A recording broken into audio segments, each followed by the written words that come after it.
Today, Aurora SWAT officers shot a man who they say was wanted for a murder attempt in Denver. Thanks for joining us here at 4 o'clock. I'm Tom Green. And I'm Kim Christensen. This shooting happened about noon on Ironton Street, just outside of Expo Park. That suspect is alive and in the hospital. 9 News reporter Janelle Finch has been covering this for us all day. And Janelle, you heard from the Aurora police chief. What more have you learned?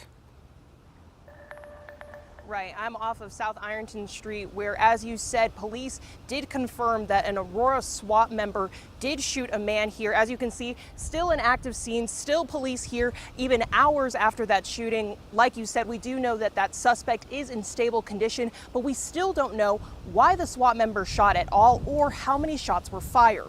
APD says members of its SWAT team and Denver police came to South Ironton Street to arrest a man for attempted murder. The department says that alleged crime happened earlier this month in Denver. Police say the suspect had been under surveillance all day before coming to the street in Aurora.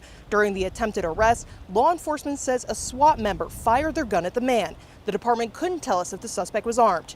Officers performed life-saving measures before the suspect was taken to the hospital. Like said, he is stable at this hour. The critical incident response team is taking over this investigation as an Aurora SWAT member did fire their gun. We do know at this time that officer is on leave. Live in Aurora, Janelle Finch, 9 News. Okay, a few hours later, still a lot we don't know about what went down and what happened, but the suspect is alive at this point. Thank you, Janelle. A man is going to spend the rest of his life in prison for shooting and killing Jonathan Jarris, who was a volunteer firefighter for Glen Haven. A judge sentenced 22-year-old Jeremy Rocha earlier in Adams County today for the shooting that happened during a street race on I-70 near Tower Road. That was in 2022. 9 News reporter Lauren Scafidi has been in court all day. Lauren, let's hear a little bit more about the reaction to the sentencing today. Yeah, there really wasn't much reaction in the courtroom when the judge read that life sentence. The Rocha's family, his sister tells me that his family was ready for that. But John's wife, Catherine, gave an emotional statement to the courtroom today, one that she says she's been dreading to give for the last 702 days. Some of the memories we have as a family have begun to fade. They are now words on a page to try to remember him by. But the bright, vivid horror of witnessing his last moments remain. Catherine Jarris flipped through the pages to explain who her husband Jonathan was and will always be to their family. John was a man who was generous, loving, helpful, and hardworking. John was shot and killed on I-70 while on his way to camp with his family for Father's Day 2 summers ago. For 695 days, I could not fully be the mother I so desired to be. I could not hold my children and comfort them as they shared their most painful recollections of June 18th, 2022. Jeremy Rocha, who was 20 at the time, shot into the Jarris family car 9 times while John, Catherine, and their 3 kids were inside. Now Rocha will spend the rest of his life behind bars. His sister says their family was ready for Thursday's sentence. We already knew more or less what it would be. The Adams County DA says it's tough for both sides of the courtroom. There are no winners today at a sentencing hearing of this nature. Catherine reads that she has chosen to forgive Jeremy Rocha for the past, but the pages will never be able to tell the future of Jonathan Jarris' story as a father. Ryan, Saul, and Gretchen have been robbed of adventure days with Dad, cuddles in the morning, camping trips, and all the knowledge that John had wanted to pass on. The judge sentenced Rocha to life in prison without the possibility of parole plus 192 years. Rocha's sister tells me they plan to appeal. Live in Adams County, Lauren Scafidi, 9 News. It's one of those scary reminders of the random nature of life. Jonathan Jarris just driving one day when the street race comes upon him, and then suddenly he becomes a target. It's a scary reminder for many people. And he's with his family. Yeah. You just think about them and what they went through and are still going through and will for the rest of their lives. Thank you, Lauren. Let's take a live look outside. Some may be getting an early start to the Memorial Day weekend. If you did, good on you. Some of us are not. But it did get up into the 80s. It's even hotter in southern Colorado. So it's Thursday, right? So it'll be like a 5-day holiday weekend. That sounds terrific, Kathy. Doesn't it? It sounds amazing. What's that like? I don't know. We should try that next year. Want to? Okay. Yes, I'm planning on it. I think a lot of people took advantage of the 5-day weekend because you guys, I was in the traffic coming in today. They're out there. They're on the move. There. And are they smiley and happy and look like they've got their beach clothes on or something? Some of them. Okay. The others are just in a big old hurry. Okay. You know, like get out of my way. And it's like, I will. Okay. It was a beautiful day. It felt like summer in Colorado today. It absolutely did. And we did manage 80 degrees. Could go even warmer yet.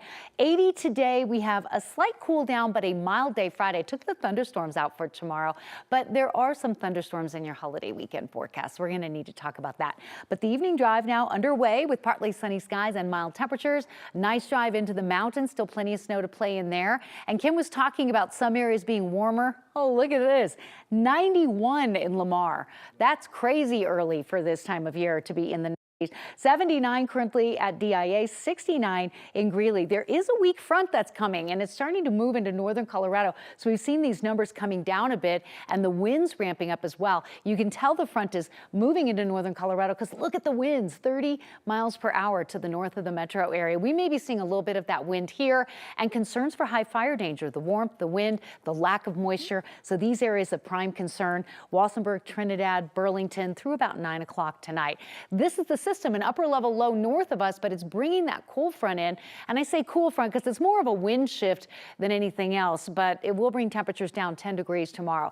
The threat for severe weather growing out east, not in northeastern Colorado, but just outside Julesburg up to Oshkosh, Imperial. We have a severe thunderstorm watch. So those of you headed I-76 out into Nebraska or even southeastern Wyoming tonight, watch out for the storms there. And in the mountains, we're tracking a little bit of light rain and snow. Again, it's almost June. Severe weather threat is off to the east of Colorado for now, but will it stay that way for the holiday weekend? I'll answer that question coming up.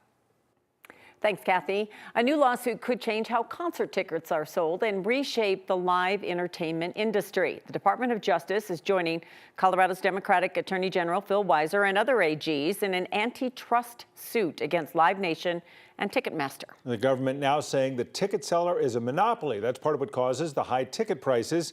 Here with more on that is NBC's Alice Barr. Like a line out of a Taylor Swift song. It is time to break it up. The Department of Justice filing a lawsuit seeking to break up Ticketmaster and its parent company Live Nation, alleging a monopoly over the live entertainment industry. That conduct is anti-competitive and illegal. No price gouging! It comes after years of consumer complaints over soaring ticket prices, high fees, and technical issues, culminating in a 2022 Taylor Swift ticket sale meltdown that left fans waiting for hours online. We haven't used the bathroom, we haven't eaten. And led to a Senate hearing. I think there are major problems when you have a company that now controls, get this, 90% of Billboard Top 40 and sporting events of the ticketing. U.S. Attorney General Merrick Garland, along with 30 state and district attorneys general, accusing Live Nation Ticketmaster of illegally squashing competition to dominate not just ticket sales, but concert venue ownership, artist management, and concert promotions. The result is that fans pay more in fees, artists have fewer opportunities to play concerts, smaller promoters get squeezed out. Live Nation calls the allegations baseless, saying the Justice Department suit ignores key factors like increasing production costs, surging artist popularity, and 24/7 online ticket scalping. Arguing the company offers fans, artists, and venues, quote, better prices and better services than they would receive if these complementary businesses were separated. In Washington, Alice Barr, NBC News.